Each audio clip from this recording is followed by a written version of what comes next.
आइए हम निकालेंगे परमेश्वर के वचन में से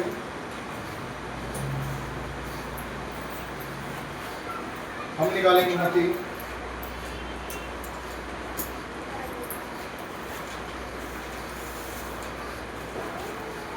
मती नए नियम की पहली किताब है, नए नियम की पहली किताब मती, और उसका हम 18 अध्याय निकालेंगे।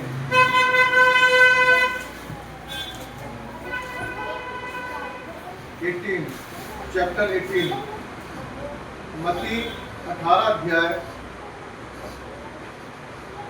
मती 18 अध्याय 31 पेज नंबर 31, पेज नंबर 31।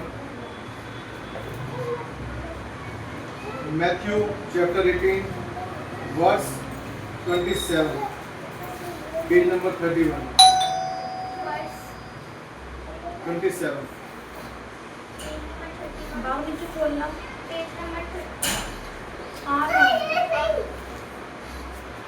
मती उसका 18 अध्याय उसका 27 पद हम सब मिलकर पढ़ेंगे। 27 पद को हम सब मिलकर पढ़ेंगे और सिर्फ एक ही वचन पढ़ेंगे और हम इस वचन से सीखेंगे, परमेश्वर हमसे बातें करें। आइए, तब उस दास के सब मिलकर पढ़ेंगे। स्वामी ने तरस खाकर उसे छोड़ दिया और उसका कर्ज भी क्षमा कर दिया। परमेश्वर का वचन पढ़े जाने सुने जाने बुता आमीन। आइए प्रार्थना करें। हमारे शक्तिमान प्रभु, राजाओं के राजा, प्रभु के प्रभु, धन्यवाद करते हैं आपके प्रेम ध्यान के लिए परमेश्वर। धन्यवाद करते हैं प्रभु जी, आपने हमसे अपने पवित्र वचनों के द्वारा जब पढ़ने के लिए और सुनने के लिए साहित्य के लिए धन्यवाद करते हैं। आप प्रभु जी हमारा ये पढ़ा जाना सुना जाना तेरी आशीष का कारण ठहरे प्रभु जी, और हमारे द्वारा बहुत से लोग आशीष होने पाए प्रभु जी, बहुत से लोग प्रभु जी तेरे वचनों में बढ़ने पाए प्रभु जी, उद्धार को पाने पाए प्रभु, तेरे नाम को जानने पाए प्रभु जी। सहायता करें आप प्रभु जी, हम चलती फिरती बाइबल बनने पाए प्रभु जी, ताकि लोग हमें देखकर तेरे स्वभाव को अनुभव करने पाए प्रभु। सहायता करें अपने दास को बुद्धि ज्ञान दे, समझ दे प्रभु जी कि हर एक बात तेरी ओर से होने पाए प्रभु जी। जो आप बातें करना चाहते हैं तो बातें आप हमसे करें, अनुग्रह कर सर। इनकी प्रार्थना उसमें धन्यवाद करते हैं। इनकी प्रार्थना यीशु मसीह के नाम से मांगते हैं, जय सुने और जय करें। आमीन।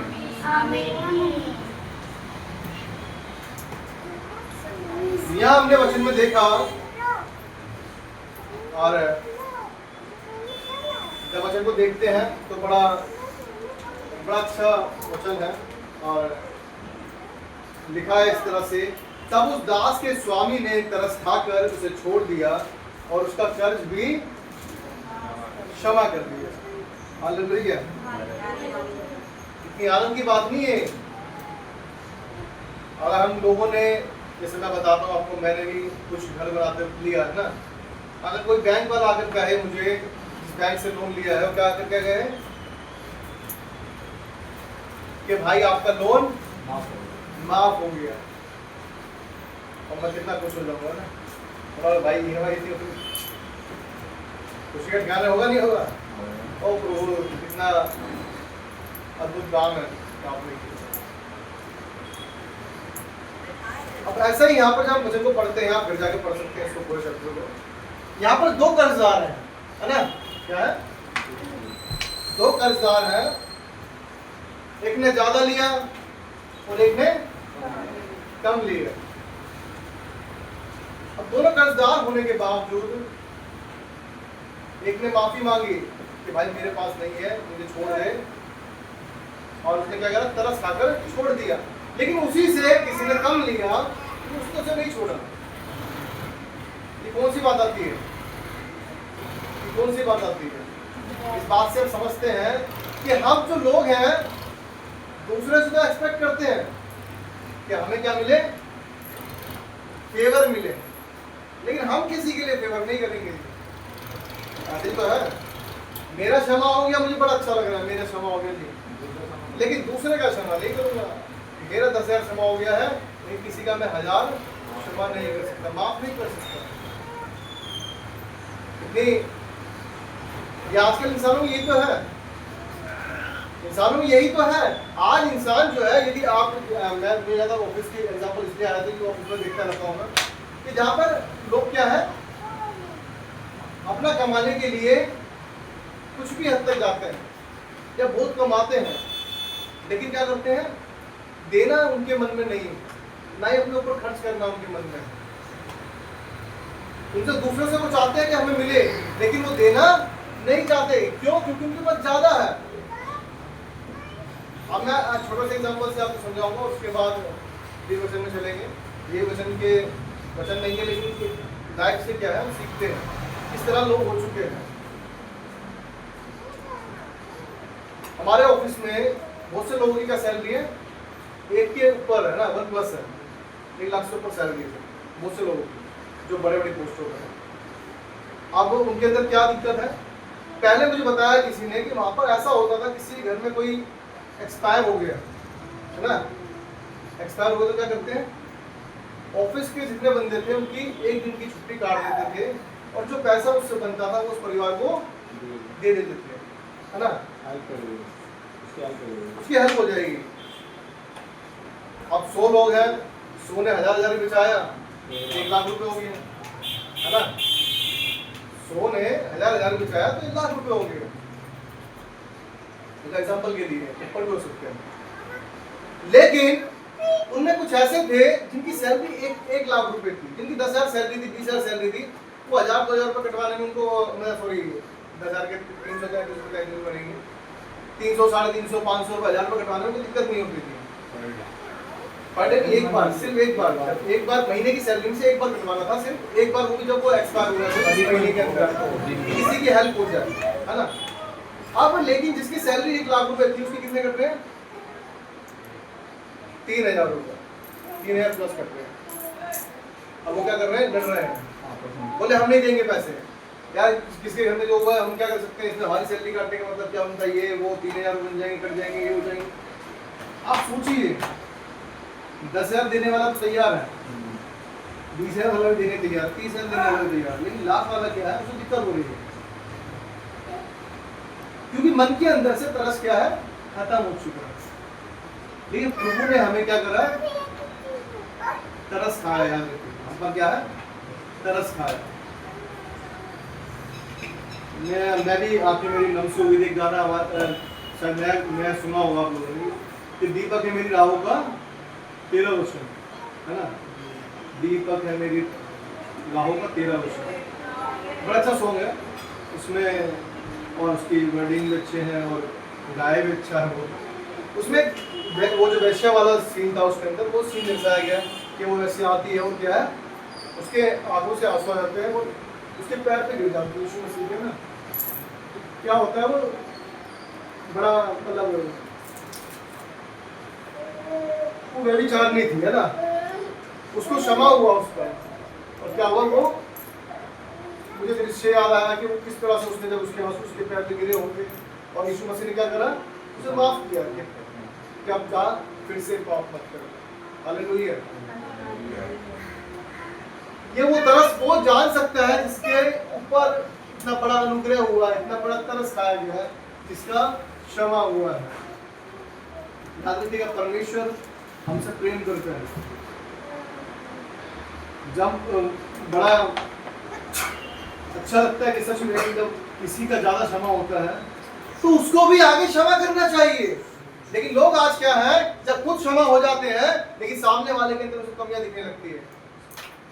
अरे ये तो सिगरेट पीता है, ये तो बीड़ी पीता है, ये तो शराब पीता है, इसको वचन क्या बताना, इसको क्या बताना, इसको क्या रहना है, इसका कुछ नहीं हो सकता है, तो नरक में जाएगा। क्या प्रभु भी यदि हमारे बारे में ये सोचता तो क्या हमारे पास तक परमेश्वर का वचन पहुंचता? नहीं पहुंचता। याद रखिए, बाइबल बताती है कि वो भले चंगों के लिए नहीं, बीमारों के लिए है। हालेलुया। वो धर्मियों के लिए नहीं, पापियों को ढूंढने आया। वो हम पर तरस खाता है, इसलिए वो नीचे इस धरती पर आया। बाइबल बताती है, इसे हम पढ़ेंगे, मरकुस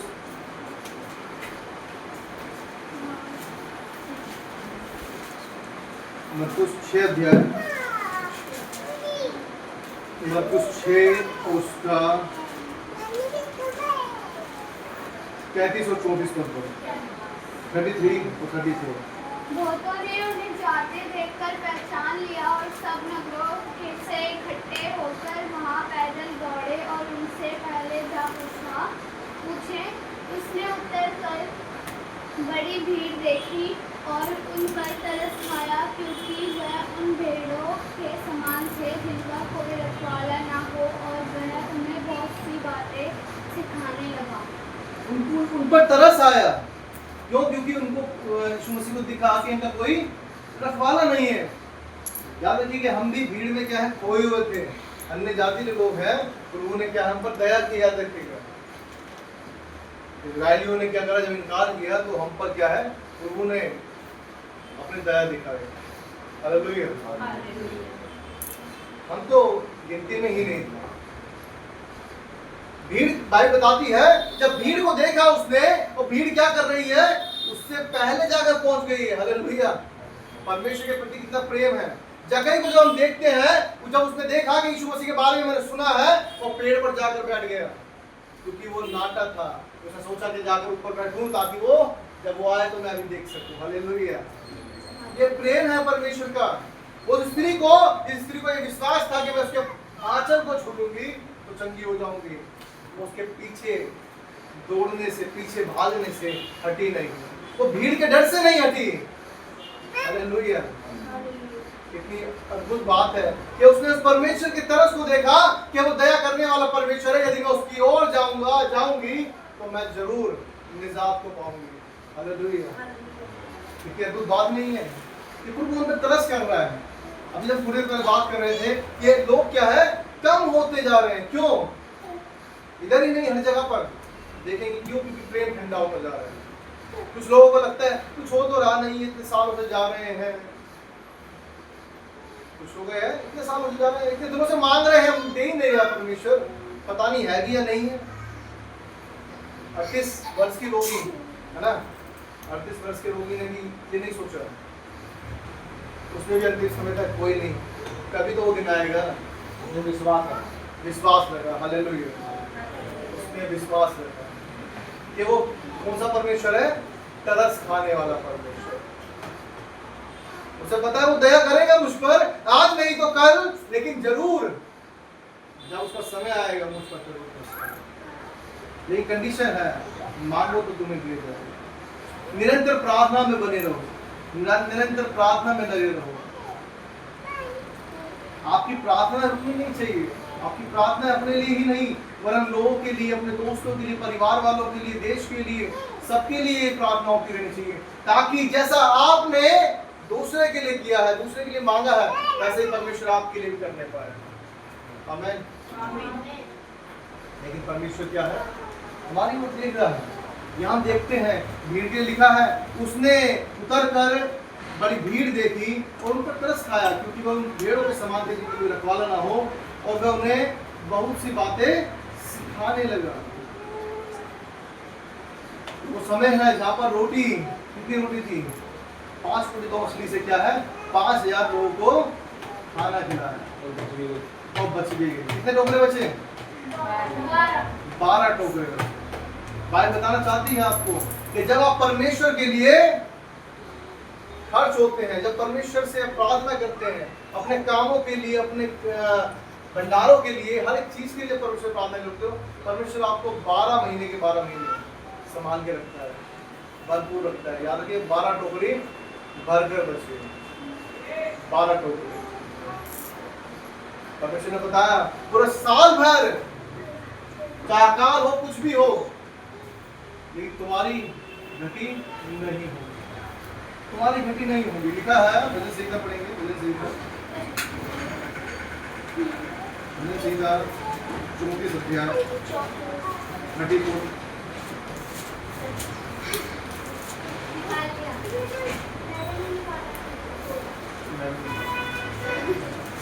उसके बाद पढ़ेंगे 10, 34 का 10। जवान सिंहों को तो घटी होती और वह भूखे भी रह जाते, परंतु यहोवा के खोजियों को किसी भली वस्तु की घटी ना होती। क्या है, यहोवा की खोजियों को किसी भली वस्तु की घटी ना ना होगी। याद रखिएगा, परमेश्वर की ओर जब हम फिरते हैं, परमेश्वर हमें भरपूर रीति से देता है। कमी घटी आती है, ये नहीं कहता मैं कि आपके पास परेशानी नहीं आएगी, दिक्कत नहीं आएंगी, लेकिन परमेश्वर हर एक चीज से क्या है, आपको निकालेगा। एलिया ने 3.5 साल तक के लिए वर्षा बंद कर दी, अब कुछ नहीं होगी वर्षा, ना उपजेगा कुछ भी, खाओ ना। अब यहाँ पर हम सोचे इधर, तो एलिया भी तो भूखा ही रहेगा ना, एलिया भी भूखा रहेगा, अब कहाँ ढूंढेगा वो खाना पीना। तो परमेश्वर ने उसके लिए इंतजाम किया उस सारपत की विधवा के घर के अंदर, जहाँ पर क्या था, वहां पर भी नहीं था, वहां पर भी क्या था, एक मुट्ठी आटा, एक कुप्पी तेल बचा था। परमेश्वर ने वहां पर भी आशीष दी। यदि परमेश्वर हमारे साथ में है, परमेश्वर हमारे साथ बना रहता है और हम परमेश्वर के साथ बने रहते हैं, तो बाइबल बताती है, जब यूहन्ना 15 अध्याय को पढ़ते हैं, यदि तुम मुझ में और मेरा वचन तुम में बना रहे, तो जो चाहे मांगो तुम्हारे लिए हो जाएगा। हालेलुया। कहता है हमसे कि उसने हमसे हम पर दया किया। हम जब इस कर्जदार को देखते हैं, इन कर्जदारों में देखते हैं, जब हम कितने लोग हैं यहाँ पर, क्या हम अपने पापों के लिए कुछ कर सकते थे कि हम शुद्ध हो जाए? हम कुछ कर सकते थे जब हम पाप, कि हम परमेश्वर हमसे जो पाप हुआ, गलती उनको क्षमा कर दें? हद से ज्यादा प्रभु ने अपने पुत्र को भेजा ताकि हम क्या हो जाए, क्षमा किए जाए, हम उसके लहू के द्वारा शुद्ध किए जाए। हम पढ़ेंगे रोमियो उसका 5 अध्याय,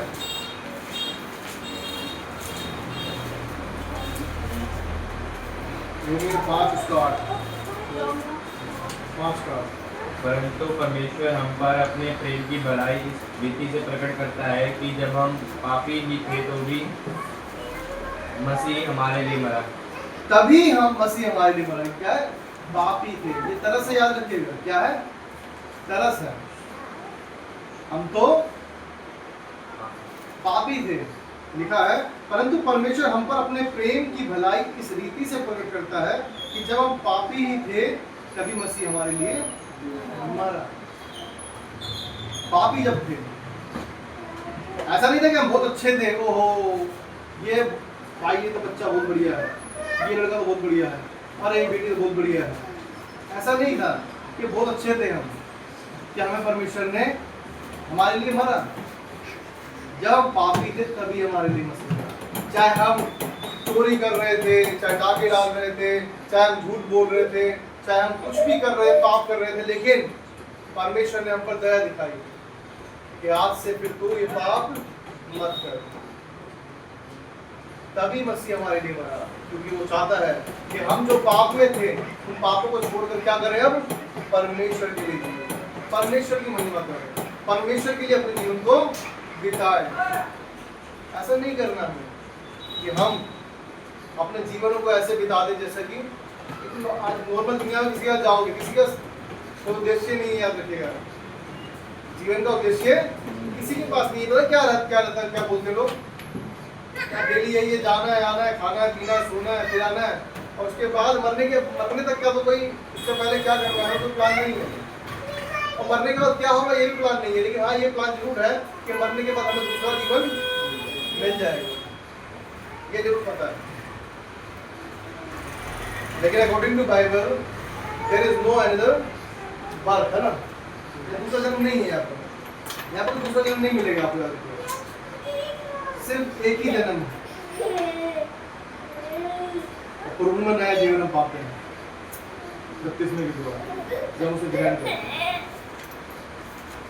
आत्मिक रीति से। याद रखिएगा, संसार में जब एक जीवन दिया है परमेश्वर के पास, में जो मानते हैं ठीक है, मानते होंगे, लेकिन हमारे हिसाब से बाइबल में लिखा है हमारे पास एक ही जन्म है, और उसका उद्देश्य परमेश्वर ने हमें दिया है। आज हम अपने जीवन को कैसे बिता रहे हैं, कैसे खेल कूद में बिता रहे हैं, कैसे अपनी लाइफ को हम जी रहे हैं, कॉलेज में, कुछ दोस्तों के साथ में, गुटखा खाकर, बीड़ी पीकर, सिगरेट पीकर, शराब पीकर, चरस, गांजा, जो भी वगैरह वगैरह दुनिया की चीज़ें हैं, अगर ऐसा कर रहे हैं तो गलत कर रहे हैं। परमेश्वर को जानकर, ये परमेश्वर को जानकर ऐसे काम कर रहे हैं। लेकिन यदि हमने परमेश्वर को जाना है तो हम ये चीज़ें नहीं करेंगे। यदि कर रहे हैं तो गलत कर रहे हैं। और जो नहीं जानते परमेश्वर को लेकिन वो कर रहे हैं, तो परमेश्वर का वचन बताता है कि जब हम पापी थे तभी परमेश्वर हमारे लिए अपने पुत्र को मरने के लिए भेजा, ताकि हम छुड़ाए जाए, उस शैतान के हाथ से छुड़ाए जाए, उस पाप की दलदल से छुड़ाए जाए, उस पाप की गंदगी से छुड़ाए जाए, उस नरक की आग से बचाए जाए। याद रखिएगा, बपतिस्मा लेने का ये गारंटी नहीं है कि आप स्वर्ग में जाएंगे, उसके बाद चलना है। याद रखिएगा, स्कूल में एडमिशन करा दिया है आपका, नंबर कौन लाएगा? नंबर तो हम ही लाने हैं ना।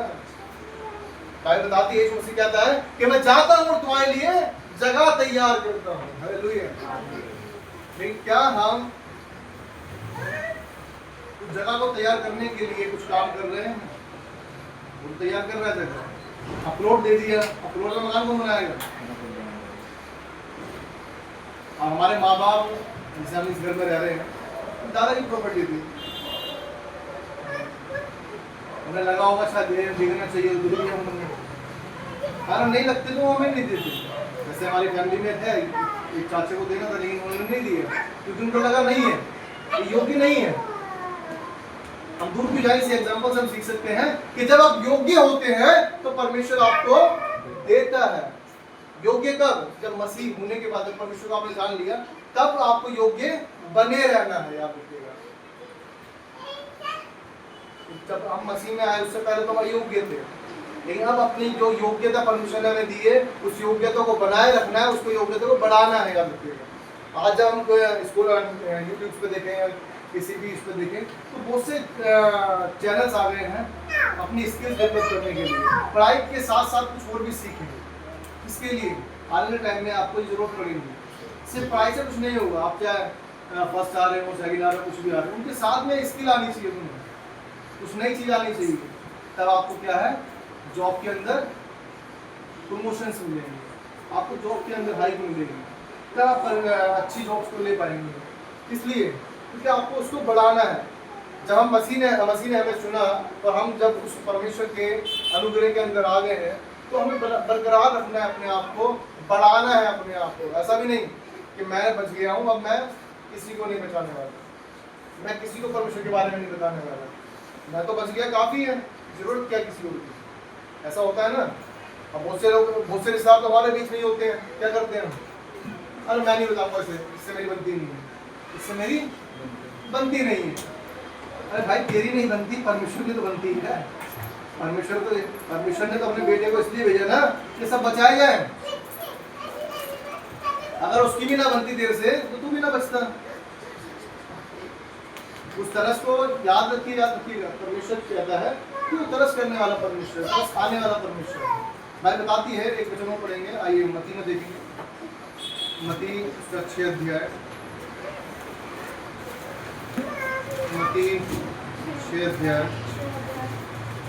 1।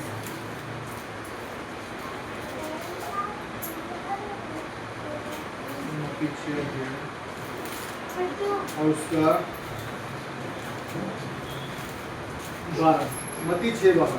और जिस प्रकार हमने अपने अपराधियों को क्षमा किया है, वैसे ही तू भी हमारे अपराधों को क्षमा कर। देखिए, आप जब ही बोल पाएंगे जब आपने वो काम किया होगा, प्रभु मैंने क्षमा किया है, तू भी मुझे क्षमा कर। खुद तो दूसरे की रोटी छीनने में लग रहे हैं, खुद तो दूसरे की रोटी छीनने में लग रहे हैं, और क्या कह रहे हैं ऊपर वाले से कि प्रभु इस रोटी पर आशीष दे। एक बड़ी अच्छी शायरी थी, वैसे मैं पहले बहुत सुनता था, मतलब ऐसे छोटी छोटी, ऐसे नहीं था बहुत ज़्यादा शायरी का शौक भी इनका भी नहीं ऐसे आता कि किताबें पढ़ता था, लेकिन थोड़ी सुनने में मुझे अच्छा लगता था। जैसे कवाली हो गई, कवाली हो गई, कवाली टाइप में या कोई शायरी टाइप में हो गया। उसमें एक बड़ी अच्छी बात कही किसी ने, बोला कि तुम कितना कहर ढाते हो, एक तो तुम किसी को लूट कर लाए हो, और उस पर भी तुम्हें क्या चाहिए? बरकत चाहिए। सही बात है ना? एक तो लूट के लाए हो और इस पर भी ऊपर वाले से क्या सोच रहे हो कि प्रभु इस पर बरकत दे। ठीक है, मतलब ऐसे लोग हैं जो लोगों को लूट रहे हैं, वो क्या चाह रहे हैं ऊपर वाले से कि इस पर प्लीज ब्लेस कर दे, इसको और आशीष कर दे। एक तो लूट कर लाए हैं और उस पर भी आशीष चाहिए। याद रखिए, भाई बता रहे यहाँ पे लिखा है कि जैसे हमने अपने अपराधियों को क्षमा किया है वैसे ही तू भी हमारे अपराधों को क्षमा कर। याद रखिएगा, जब तक आपका मुंह नहीं पड़ता है, याद रखिएगा, मेरा भाई तो मुझसे क्षमा मांगता जा रहा था, मांगता जा रहा था, लेकिन मैंने क्या करा, बस जा भाई, तुम मेरे सामने चला जा, तूने जो गलती करी है मैं तुझे क्षमा नहीं कर पाऊंगा, तू चला जाए मेरे सामने से। और थोड़ी देर बाद जाकर मैं प्रभु के सामने कह रहा हूँ कि प्रभु मुझे क्षमा कर दे, मुझसे गलती हो गई।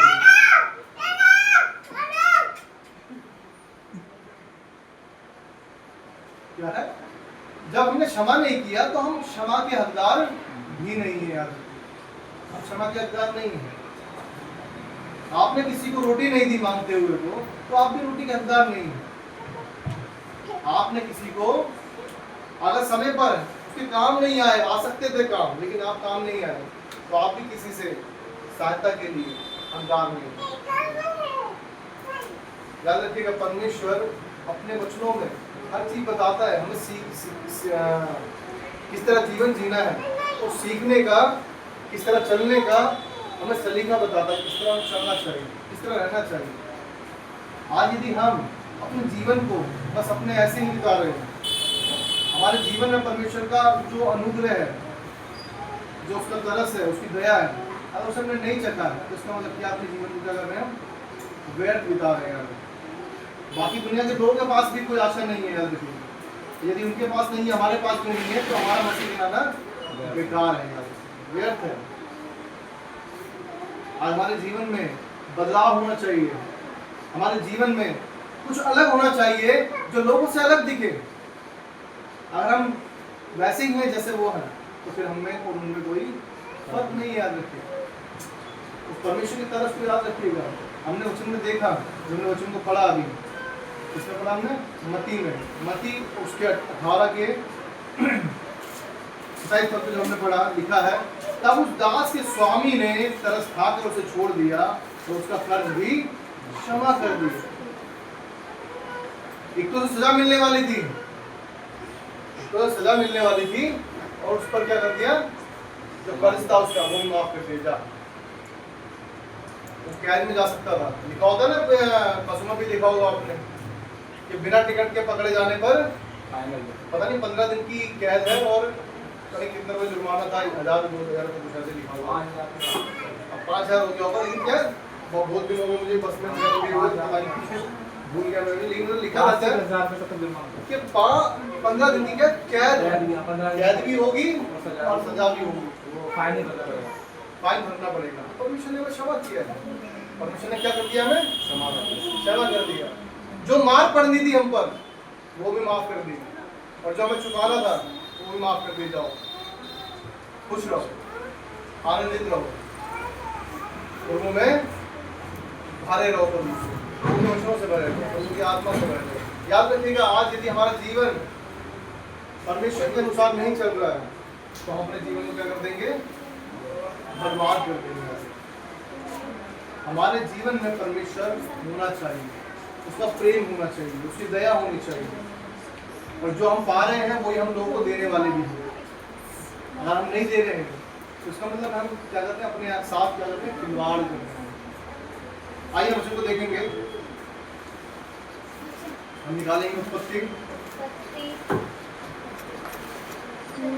उसका 3 अध्याय और उसका 17 से लेकर 21 पद तक पढ़ेंगे।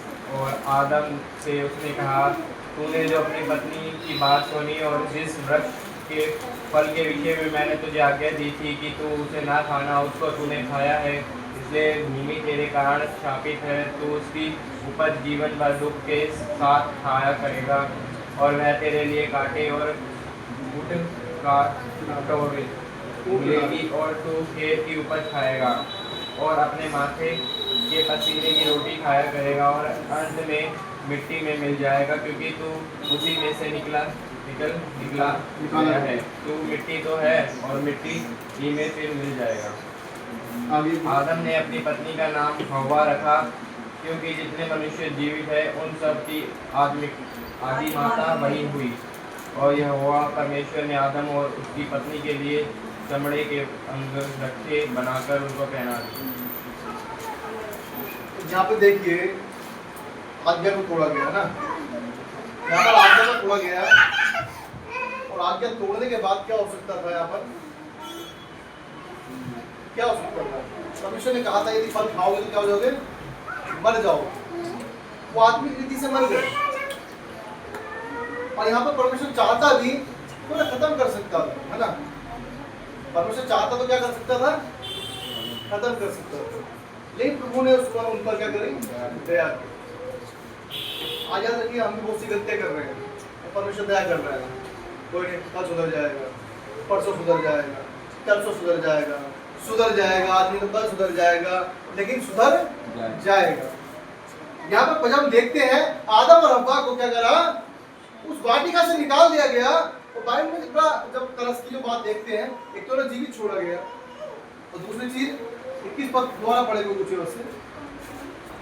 और यहोवा परमेश्वर ने आदम और उसकी पत्नी के लिए चमड़े के अंगरखे बनाकर उनको पहना दिए। और यहोवा परमेश्वर ने आदम और उसकी पत्नी के लिए चमड़े के अंगरखे बनाकर उनको पहना दिए।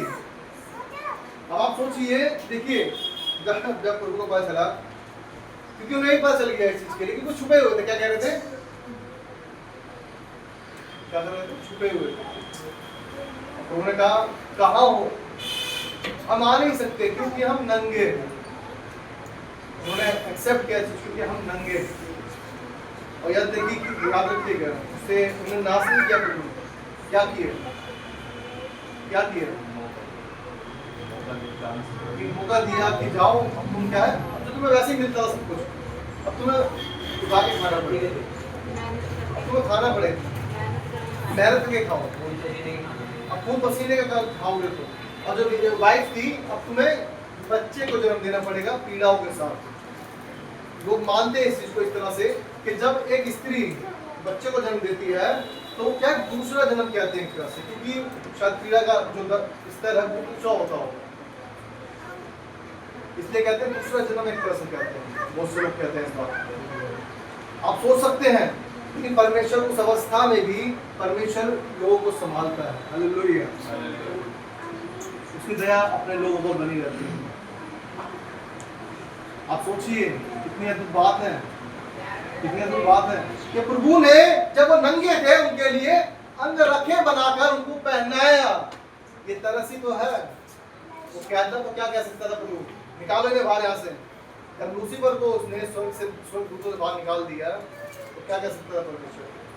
इन्हें भी बाहर फेंको, ये लायक नहीं है। लेकिन प्रभु चाहता था कि वो उसका अनुग्रह जो है वो हम पर होने पाए। वो चाहता था कि उसका अनुग्रह जो उसका तरस है, उसकी दया है, हम पर दिखाई जा सके। वो चाहता था कि हम बचाए जाएं। उसके हमारे नंगे होने के बावजूद भी प्रभु ने खुद अपने आप अंगरखे बनाकर पहनाए। लिखा है क्या? अंगरखे बनाकर पहना है। याद रखिए कितनी, देखो कितनी अच्छी बात है। और परमेश्वर का प्रेम यदि हम देखें, यहाँ लिखा है, फिर पढ़ूंगा वचन को। और यहोवा परमेश्वर ने आदम और उसकी पत्नी के लिए चमड़े के अंगरखे बनाकर उनको पहना है। जब उत्पत्ति को पढ़ते हैं तो क्या लिखा है? कैसे बनी सारी सृष्टि? शब्दों से। कहा हो गया, कहा हो गया, कहा हो गया। आप भी अपने जो लेडीज हैं जो घर में सिलना जानती हैं कुछ या कुछ बनाना जानती हैं, तो अपने बच्चों के लिए बड़े प्यार से बनाती है ना। और मेरी बेटी पहनेगी सूट पहनेगी, ये मेरी बेटी फ्रॉक पहनेगी। जो बनाना आता है बनाते हैं। अगर वो नहीं आता, कुछ भी आता, ताज बनाना, क्राउन बनाना, कुछ भी बनाना आता है तो वो बड़े प्यार से बनाती है। या बाइबल में जब हम देखते हैं सब कुछ उसने अपने शब्दों से बनाया, और शब्दों से चाहता परमेश्वर तो वो अंगरखा भी क्या कर सकता था? बना सकता था। वो कहता कि अंगरखा बन जाओ, वो पहना देगा। एक प्रभु का वचन बताता है उसने अंगरखे बनाकर उन्हें पहना है। याद रखिएगा। उसने उन्हें अपने हाथों से बनाया मनुष्य को, और उन्हें जब बनाया वो भी अपने हाथों से बना के बनाया। ये उसकी दया है, उसका तरस है, हमसे प्यार है उसका। ये उसके प्यार को व्यर्थ न जाने दें, याद रखिएगा। या मैं इतनी बात कहता हूँ उस बात के लिए कि परमेश्वर के सम्मुख उपस्थित होकर अनुशासन से रहना बहुत जरूरी है। क्यों? क्योंकि परमेश्वर हमसे प्यार करता है, याद रखिएगा। जिस समय उसने अपनी दृष्टि को फेर लिया, फिर हम पर दया नहीं होने की, याद रखिएगा। बाइबल बताती है कि एक पेड़ था जिसमें फल लगे नहीं, क्या फल लगे नहीं, फल आ ही नहीं रहे, फल आ ही नहीं रहे। तो क्या कहता है कि एक बार और देख लेते हैं, अगर इस बार भी नहीं आए तो क्या करेंगे, इस पेड़ को काट देंगे। तो काट कर कहाँ जाएगा वो, आग में झोंका जाएगा। भाई बता दें कि ये एक प्रेम वाली बात है। परमेश्वर कह रहा है कि ये लायक नहीं है, यीशु मसीह कह रहा है कि पिता एक बार और देख लेते हैं, शायद आज मान जाए। यीशु मसीह हमारे लिए विनती कर रहा है। बाइबल में लिखा है कि वो हमारे लिए परमेश्वर से, पिता से विनती करता है। याद रखिएगा, वो विनती कर रहा है हमारे लिए। आज चलो कोई नहीं, आज पिता मान जाए, कोई बात नहीं, देखते हैं, शायद कल मान जाए, कल ठीक हो जाएगा, शायद परसों ठीक हो जाएगा। लेकिन अगर ठीक नहीं हुए तो याद रखिएगा क्या होगा, पेड़ काट दिया जाएगा, पेड़ उखाड़ दिया जाएगा, पेड़ जला दिया जाएगा। आज लोग से प्रेम कर रहा है, लेकिन देर ना हो जाए, क्योंकि देर होने के बाद फिर कोई दूसरा उपाय काम नहीं आएगा। कोई दूसरा काम उपाय दूसरा उपाय कोई काम नहीं आएगा। परमेश्वर पर तरस करता है। याद रखिएगा कितना अद्भुत बात है कि जब उस स्त्री ने सच में जो व्यभिचारिणी थी, उसके लिए कितनी बड़ी रिहाई होगी उसके लिए, जिसको सारे लोग कहकर बोलते होंगे, वैश्या बोलते होंगे, या खराब औरत बोलते होंगे, गंदी औरत बोलते होंगे, जरूर बोलते होंगे, मानता हूं ऐसा। क्यों बोलते होंगे? क्योंकि उसके काम ऐसे थे। लेकिन जब यीशु मसीह ने उसे कहा होगा कि जा, मैं भी तुझ पर पत्थर नहीं मारूंगा और फिर से पाप मत करना, उसने सोचा होगा, उसके आंसू रुके नहीं होंगे। उसने सोचा होगा कि सच में कि दुनिया ने मुझे ठुकराया है, धक्के मारे हैं, गालियां बकी है, गलत नामों से कहा है, किसी ने मेरा आदर नहीं किया। लेकिन यीशु मसीह ने मुझे क्या कहा है कि जा, फिर से पाप मत करना। हालेलुया। कितनी आनंद की बात है, कितनी वो तरस जो परमेश्वर ने हम पर किया है, आज दुनिया नहीं पहचान पा रही। याद रखिएगा, आज मसीह लोग भी नहीं पहचान पा रहे हैं। आज जो लोग परमेश्वर को नहीं पहचानना चाहते, क्यों? क्योंकि उनको अपनी चीजें ज्यादा जरूरी लगती हैं। अरे घर पर कौन देखेगा, अगर मैं आ गया तो घर पर कौन देखेगा? क्या आप काम नहीं करते क्या? जॉब पर नहीं जाते? जब जॉब पर जाते तो कौन देखता है? बहुत से लोग बहाने बनाते हैं कि घर पर मुझे जॉब पर जाना है, मुझे आज अर्जेंट जाना है। आज अगर किसी की संडे की छुट्टी भी है, अगर ऑफिस बुला लिया जाए तो पहुंचेंगे, पहुंचते क्यों? ये नहीं कहता कि ऑफिस जाना गलत बात है, वो अर्जेंट है। मैं कहूँ कि थोड़ा समय निकाल कर मैं इतने लेट तक आ सकता हूँ, मैं थोड़ा लेट आ सकता हूँ। चाहे परमेश्वर के घर में मैं चाहे 2 घंटे बैठ के आऊँ, 1 घंटा बैठ के आऊँ, लेकिन मैं बैठ कर आऊँगा, क्योंकि है तो वही मेरा सृजनहार, वही देने वाला है। आज लोगों में सच बताऊँ, मैं खुद दुखी हुई इस चीज़ से। मैं लोग देखता हूँ कि लोग अंदर सच में प्रेम जो है ठंडा होता जा रहा है। प्रेम क्या है? ठंडा होता जा रहा है। प्रेम कोई है ही नहीं परमेश्वर के लिए। जितने लोग होने चाहिए वो लोग होते ही नहीं हैं। कभी होते हैं, कभी नहीं होते हैं। जैसे मौसमी बेरोजगारी होती है ना, मौसमी बेरोजगारी पता है ना, कौन सी बेरोजगारी होती है वो? सीजनेबल। हाँ, जो अभी तो ये काम चलेगा, अभी ये काम चलेगा, तो जैसे ही क्रिसमस आता है या गुड फ्राइडे होता है तो दिख जाते हैं 2-4 लोग। उसके बाद फिर अब क्या जानना, अब तो प्रभु मेरे लिए मर भी गया, अब प्रभु मेरे लिए जी उठा, अब प्रभु मेरे लिए जन्म भी ले लिया, बात करते। ऐसे परमेश्वर हमसे कुछ नहीं होता है, हमसे ऐसे कुछ नहीं होता। तो वो चाहता है कि यदि हम उसके पास आए हैं तो उसके साथ में बने रहें। बाइबल बता रही है, यूहन्ना 15 अध्याय में लिखा है कि यदि तुम मुझ में और मेरा वचन तुम में बना रहे तो ही पॉसिबल है आपके लिए कि आप जो मांग रहे हैं वो आपके लिए होगा। अगर आप नहीं मांग रहे हैं तो इसका मतलब आपको उस पर विश्वास नहीं, और यदि मांग रहे हैं पूरा नहीं हो रहा तो इसका मतलब कहीं ना कहीं आपका संबंध परमेश्वर से टूटा हुआ है। कितने लोगों के घर में कनेक्ट वाईफाई लगा हुआ है? वाईफाई लगा हुआ है ना, लगा हुआ है ना, लेकिन कनेक्ट करने के लिए क्या चाहिए होता है? वो चाहिए होता है ना। दोनों जब तक पासवर्ड चाहिए होता है, मेन है पासवर्ड। राउटर भी लगा हुआ है वाईफाई का, फोन भी है, नहीं तो पासवर्ड ना मिले तो चल जाएगा क्या? नहीं चलेगा ना। एटीएम में जाके खड़े हो जाओगे बिना पासवर्ड के, बिना पता होते तो क्या करोगे? पैसे निकल जाएंगे। जब पासवर्ड नहीं, पैसे नहीं मिलेंगे। जब तक मैं चाहूंगा शायद मुझे इसको बात करनी हो, तुमसे बात करनी है, लेकिन मेरा नंबर नहीं है, मोबाइल नंबर, तो क्या बात हो जाएगी क्या? हर एक चीज को जोड़ने के लिए एक नंबर है, और वो नंबर यदि हमारे पास नहीं है तो इसका मतलब हम कनेक्शन में नहीं, हम कनेक्ट नहीं हो पाएंगे। तो इसलिए आज हमें देखना है उस परमेश्वर के तरस को याद रखना है जो उसने हम पर तरस खाया है। हम योग्य नहीं थे, हम अयोग्य थे, लेकिन प्रभु ने हम पर तरस खाया है। वो चाहता है कि हम उसके साथ में जिए, हम उसके साथ राज्य करें, हम उसके साथ में जाएं जब परमेश्वर हमें लेने आए। हमें देखना है, तैयार हो, और यदि आज हमें कोई कमी है तो परमेश्वर का वचन पढ़े जाने, सुने जाने को आशीष हो। आमीन। आइए हम परमेश्वर के चरणों में बैठेंगे।